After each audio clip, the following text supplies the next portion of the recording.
The mind is purified by practice of transcendental loving service to the Lord, is constantly engaged in the service of the lotus feet of the Lord.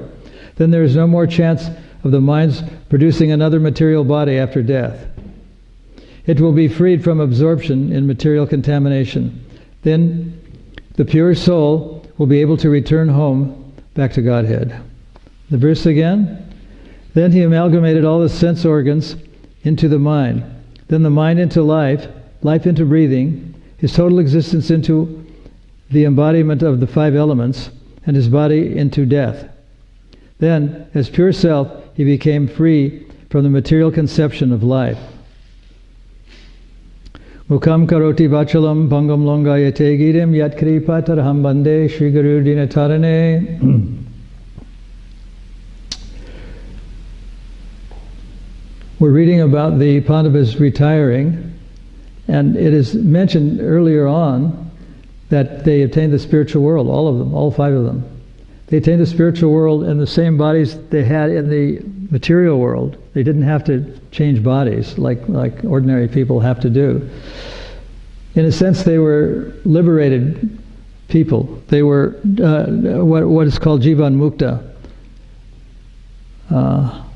Their disappearance and the disappearance of Krishna from the world is something like a dream. Jiva Goswami called them magical performances. I don't know if the word magic is exactly translatable, but the word in most cases is nat or nata, which means dancers or performers. So it's sort of like a dream. It's kind of magical, and it's a situation that devotees don't like to hear about because it's very unpleasant in one way, that Krishna is leaving the planet, his lotus feet having decorated the earth with the marks of the soles of his feet. But it's considered somewhat of like a dream state, kind of like a magical. Jiva Goswami calls it, and it's translated as a magical performance. I know a few words in the Russian language, and one of them that sticks in my mind is I have a lot of visitors from that part of the world, is milost, or milost, which means mercy.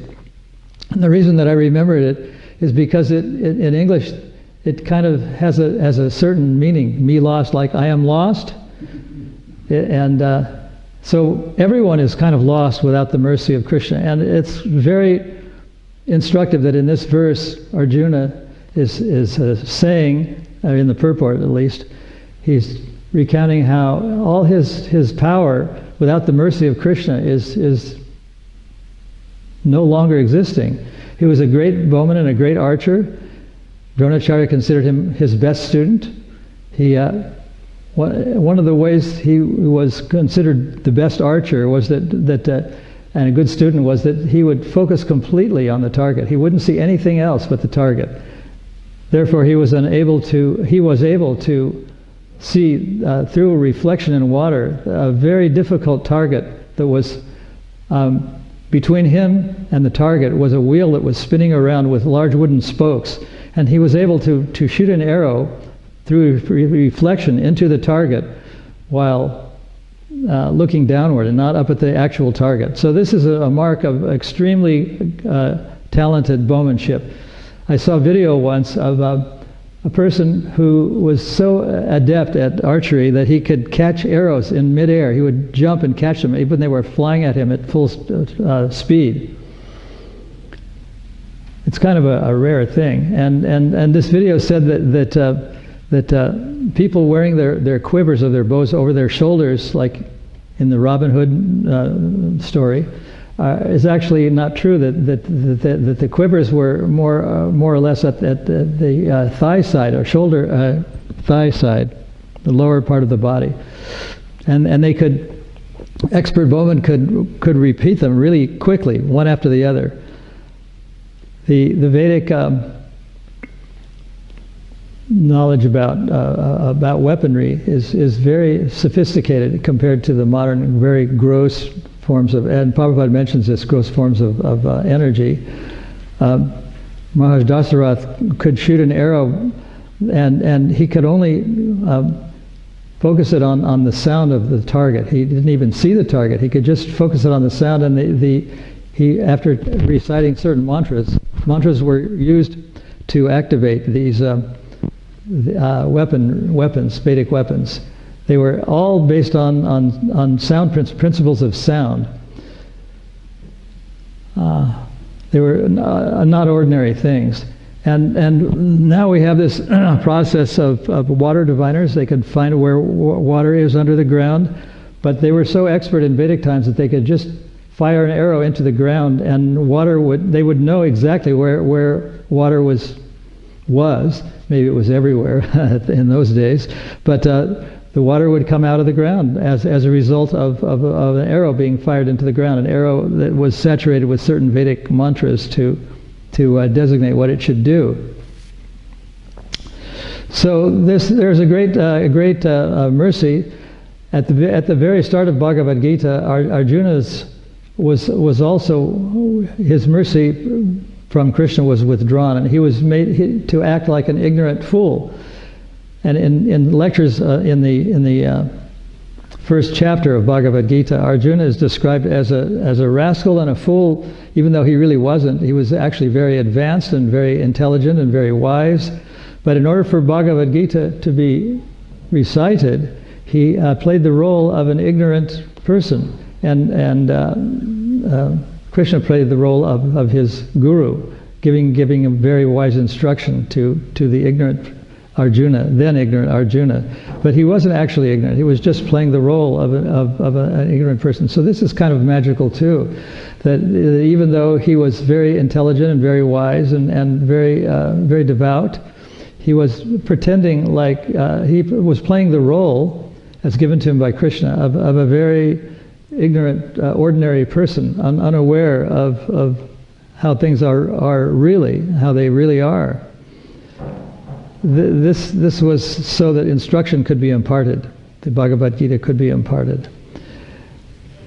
Arjuna was he was considered very foolish because he didn't want to execute his duty as a Kshatriya, to engage in ghastly warfare. Of course, engaging in ghastly warfare and being non-violent is part of the Krishna consciousness philosophy. As far as possible, one should be tolerant, one should be non-violent.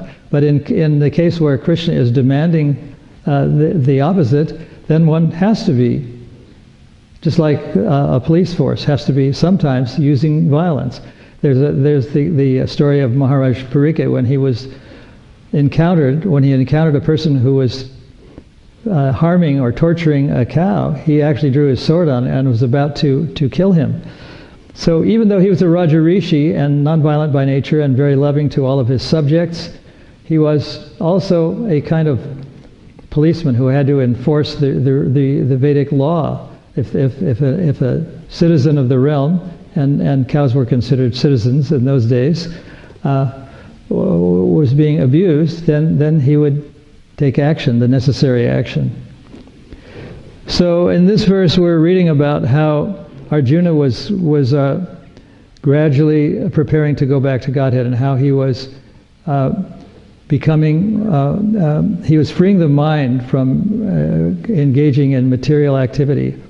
And it's mentioned here that the mind is the cause of this material body. That the material body doesn't exist by itself. It's a product of what we think and what we do. And according to Bhagavad Gita, the mind is also a material element. It's something that has to be controlled.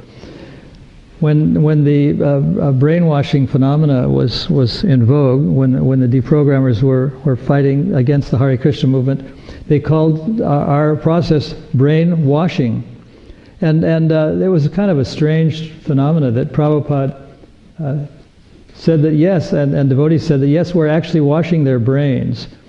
So even though it was a kind of negative term, it was turned around by devotees to be something very positive, that we're cleansing the heart, we're cleansing the mind, and we're washing the mind.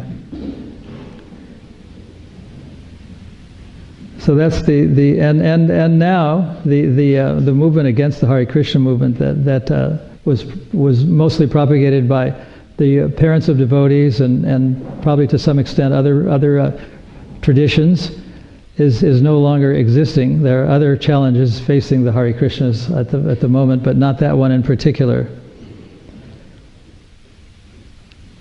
And it's also mentioned here, or somewhere in this chapter, that the wives of the Pandavas also attained the spiritual world when they left their bodies, just as they were following their husbands. So it was the tradition then that ladies who were married would follow what their husbands would do.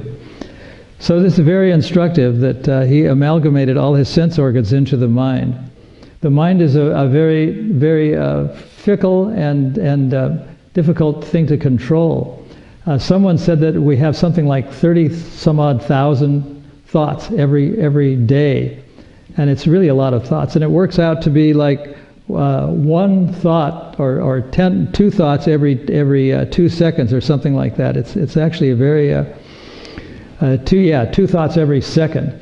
We can understand that the mind is a very difficult thing to control, and sometimes it has been referred to as something that has its own velocity.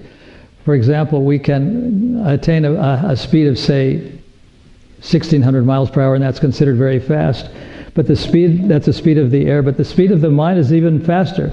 And it is said that the spiritual world is so remote from our material existence that we can travel for millions of years at that speed, at the speed of the mind, and still not get there.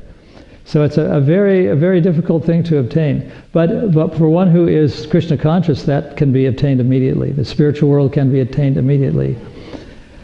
There's the nectar devotion story, and the incident is also described in the Srimad Bhagavatam about a Brahmin who was making a mental offering to the Lord of sweet rice. And at a certain point, he wanted to test the rice to see if it was cooling, and in the course of testing it, he burned himself. And at that very moment, in the spiritual world, Narayan was kind of chortling to himself, and Lakshmi, who was his eternal servant, was asking him, why are you so amused? And he was a very cognizant of these goings on of this Brahmin, and he sent an airplane from Vaikuntha to fetch him, because he was able to obtain instantly the spiritual world because he was so advanced in Krishna consciousness. So the mind speed, although we can't ever hope to move at that speed, can be countervailed, can be transcended by devotional service. Devotional service is so powerful that we can attain the spiritual world in an instant, much faster than the mind can even move. And that's the status of a pure devotee. So reading from the purport, first Arjuna concentrated all his actions and senses and amalgamated them into his mind, or in other words, he turned his mind toward the transcendental service of the Lord.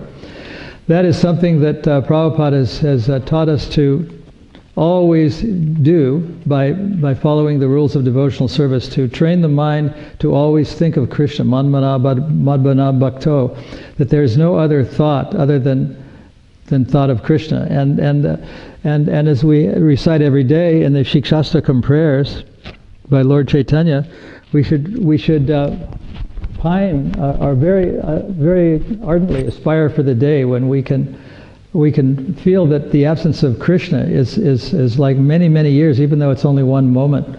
We have such an intense desire, and tears will be manifest in our eyes. That's the goal of life, but one has to have it. And so it's not at all like material love between man and woman or whatever. It's the difference that Prabhupada said, it was like the difference between iron and gold. Just very different, because the word rasa, he said, is a very difficult word to translate into English, because it means mellow, it means relationship, it means a lot of things. Some Sanskrit words have 40 or 50 meanings, and even the word Krishna sometimes is described as black or bridge. It has many different meanings, but a person who is expert knows that in devotional service knows that Krishna is the best name for the supreme personality of Godhead. So Arjuna prayed that since all material senses are performed since he was going back to Godhead, his mind would wind up its material activities and turn towards the transcendental service of the Lord. There was no longer a need for material activities. Actually, the activities of the mind cannot be stopped, for they are the reflection of the eternal soul. but the quality of the activities can be changed from matter to transcendental service of the Lord. So even the mind, which is very fickle and uncontrollable, and which flits from one thing to the other so quickly that we can't even calculate how quickly the thoughts move through the mind, can be changed. It can be in devotional service directed towards Krishna. So devotional service is kind of like a magical, difficult thing to understand in itself, because it shows us that the mind has a kind of life of its own, and because it's material, it can very strongly mislead us, and it's misleading the whole world. Sometimes the devotees are criticized because they use material things, sometimes in the service of Krishna. And Rupa Goswami has said that anasaktasya vishayam yatarham upayunjita, that we have to learn how to engage everything in the service of Krishna. Some religious communities feel that technology cannot be used, and they don't allow people in their communities, for one, to use telephones, because they think telephones are material. And even today, there are some people in the Brahminical caste who believe that it is contaminating to touch a flush on a toilet because it's material. But Prabhupada told us that most people in the material world that are pseudo-spiritualists use the kind of mantra, or they use the mudra of a raised hand, saying, "No, I don't want to touch it." He said that is their mudra, but my mudra is like this.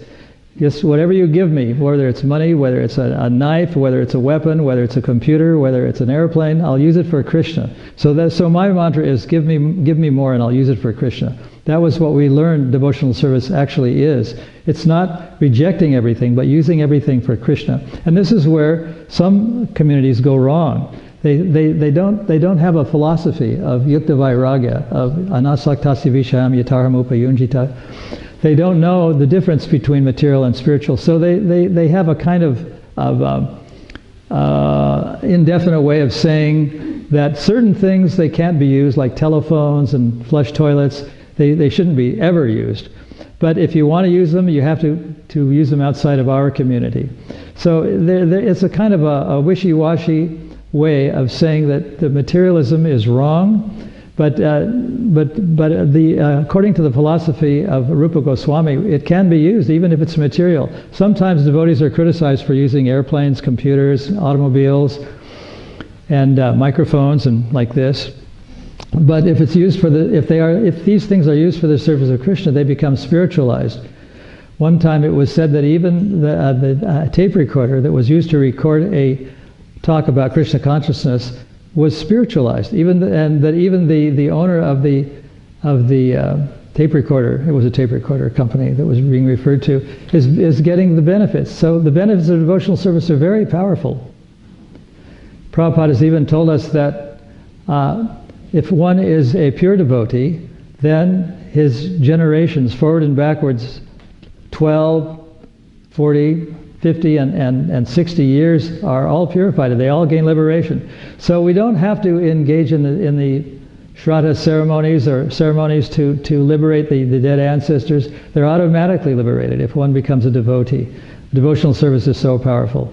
And devotional service is so powerful that Rupa Goswami has told us that it can overcome the reactions to more sins than we're able to commit. That's how powerful devotional service is. So when we see someone engaged in devotional service, that person should be praised. In Vrindavan, when Prabhupada was lecturing on Nectar of Devotion, he was critical of his own countrymen, of his own people of that part of the world. Because when devotees first came to Mumbai, and they were considered to be not the genuine article, and they were very often criticized. They were called the Orange people. They were, of course, people like they were pseudo Vaishnavas weren't helping, because they had their philosophies of you can gratify your senses to the maximum, and then you can renounce them after you've exhausted them materially. There was even a discussion in the Parliament building somewhere in Delhi that devotees were operatives of the CIA, of the secret police of the United States. So this was going on. That we were very suspect, and they thought that the chakras atop the Krishna Balaram temple were aerials to the United States, to the FBI and the CIA and Interpol and so on and so forth. So there was a lot of resistance, and Prabhupada had to fight this resistance from the very beginning, just as Bhaktivinoda Thakur and his son Bhaktisiddhanta Saraswati had to fight tooth and nail all these pseudo-Vaishnavas and pseudo-Vaishnav sects. There's 13 of them, the Sakibekis, the Sahajias, and many others. There was a group of Bowels. They were one of the pseudo-Vaishnava groups that came to San Francisco when I was there. And they were sponsored by the agent of Bob Dylan. His name was Alan Grossman. And he paid for them to come to the United States from India. They were Bengalis. And they came to the temple, and when I was there, and one of their leaders had a poodle under his arm, a poodle dog, a little dog, and we had a kind of restriction that no dogs were allowed in the temple. But I let him come in anyway because I thought, well, he's from Bengal, he's got black hair, he's wearing orange saffron, he had a robe on, something like that. Anyway, he was very friendly, and he gave me tickets to the Fillmore Ballroom where they were performing that weekend. And it was a very uninteresting, I thought, very uninteresting performance. And they were pseudo. He came to this place in Haight-Ashbury called the Straight Theater. It was originally called the Haight Theater, and the hippie people renamed it the Straight Theater. So they all came, not all of them, but about 100 hippies and devotees were there. And he was twirling around. And during the kirtan, and then the kirtan came to an end, and he fell to the ground as if he were in a trance, as if he were in a faint, and stayed there for a long time. Several of the young people of the Haight-Ashbury area tried to revive him, and it was to no avail. But I kind of knew that he was faking. I think his name was actually Ashok Fakir. Fakir. It's kind of like a Hindu or Arabic word, we get faker from it, faker. And I thought he was faking, and so the next morning, Prabhupada was having a darshan, and I described what happened, that this guy that he was one of the Bowels, and he was twirling around, and he fell to the ground, and people tried to revive him, but they were unsuccessful. And Prabhupada said, you should have said to him, you should have said, my dear Chaitanya. I said to Prabhupada, I think he was imitating Lord Chaitanya, and Prabhupada said that you should have said to him, and I'm quoting Prabhupada now, my dear Chaitanya, and then you should have kicked on his face. And he kicked out his right leg as if it were a kick. So Prabhupada had to fight these people, and Bhaktisiddhanta Saraswati and Bhaktivinoda had to fight them all through their lives from the very beginning, because they thought that people who were dancing and chanting were sentimentalists, and they even complained, some of the Brahmins who were envious in Lord Chaitanya's day, they were complaining about the devotees chanting loudly. They said, this is the time when Narayana is supposed to be asleep, and you guys are disturbing his sleep. So a whole story follows, and when Lord Chaitanya developed a whole civil disobedience movement, and this one magistrate became very favorable, and his Kazi Chand, his tomb is still visited by devotees nowadays. Anyway, there's always a fight, but the fight today is not so much. I mean, in the West, you don't have these pseudo-Vaishnav sects, because people don't know anything about Krishna. They just think everything that is said in Krishna consciousness is probably right, because they don't have any sort of false ideas about what the customs and traditions are about Shraddha and Brahminical life and so on, what it's supposed to be. But in that part of the world, it's kind of like an obstacle course. There's people that think all kinds of strange things about what liberation is and what God is. God is love, and God is Brahman, and God is impersonal, and it's a struggle. But in these days, the struggle is within. One of the promoters or drawers of Pogo Possum, I think his name was Walt Kelly.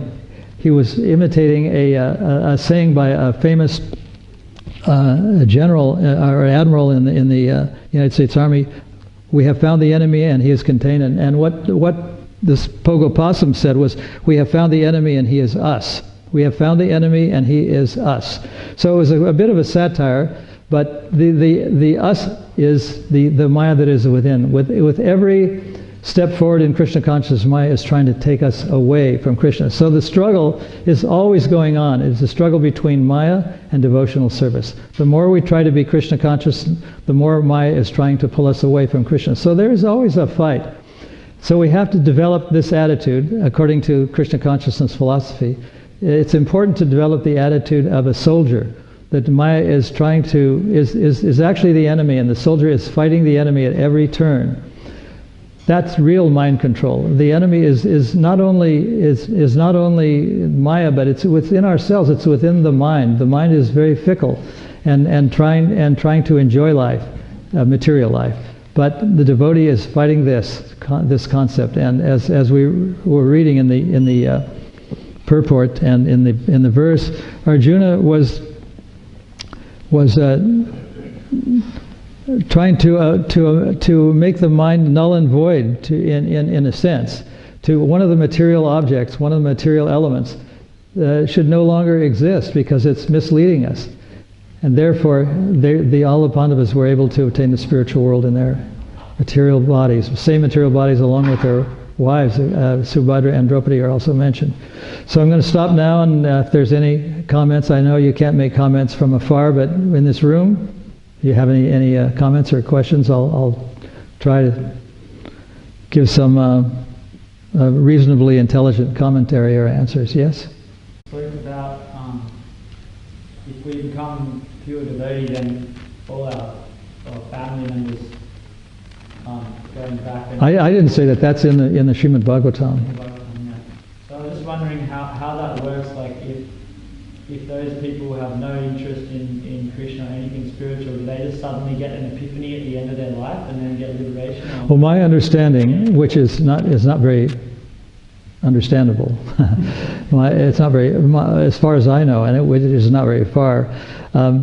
There's a great mercy. That's why I remember this word "milost," because one can be very sinful, just like when we're out on Sankirtan or when we're distributing books. Most of the people are leading sinful lives, although they are kind of innocent, but at the same time they're engaged in sinful activity because they have bad association. But even those people, if they're approached by a devotee, or they touch a devotee, or they talk with a devotee, or they see a book, or they touch a book, they can be liberated. So what to speak of our ancestors and our progeny and our own children?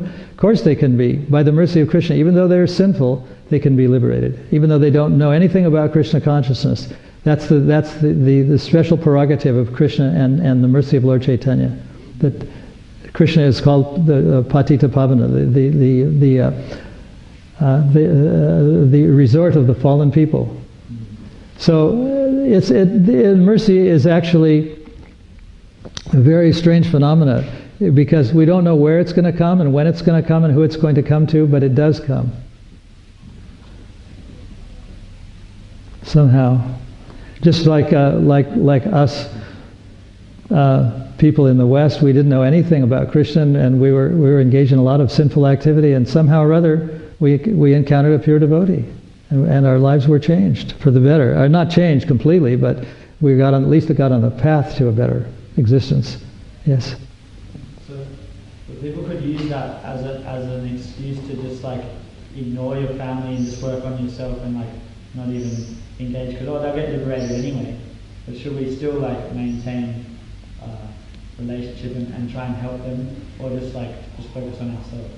Well, my understanding is that we should try to help them as much as we can. And we used to call it, when I was in Los Angeles in 1971 and 72, reverse preaching. We acted like a good, dutiful son or a dutiful daughter to our parents, and because they liked us, they liked that, they became favorable towards Krishna consciousness. So I don't think that just ignoring them and repudiating them as non-devotees is a good idea. That's my opinion. That we have to, even though they're going to be liberated by what we can do in devotional service, I don't think it's a good thing to ignore them or to repudiate them in any way. That's my personal opinion. My parents are passed away long ago. I didn't have that opportunity, but I would have been at least friendly to them. In the few relatives that still are alive that I have, I don't preach them, but I just kind of, I'm not, I in a kind of subtle way I do, but I just try to be friendly, and they like it, and they like Krishna consciousness because of that. And I think they're making some kind of advancement, maybe not very rapidly, but something is there. Anything else? Okay, thank you very much. Srimad Bhagavatam ki jai, Srila Prabhupada ki jai, Srimad Bhagavatam ki jai.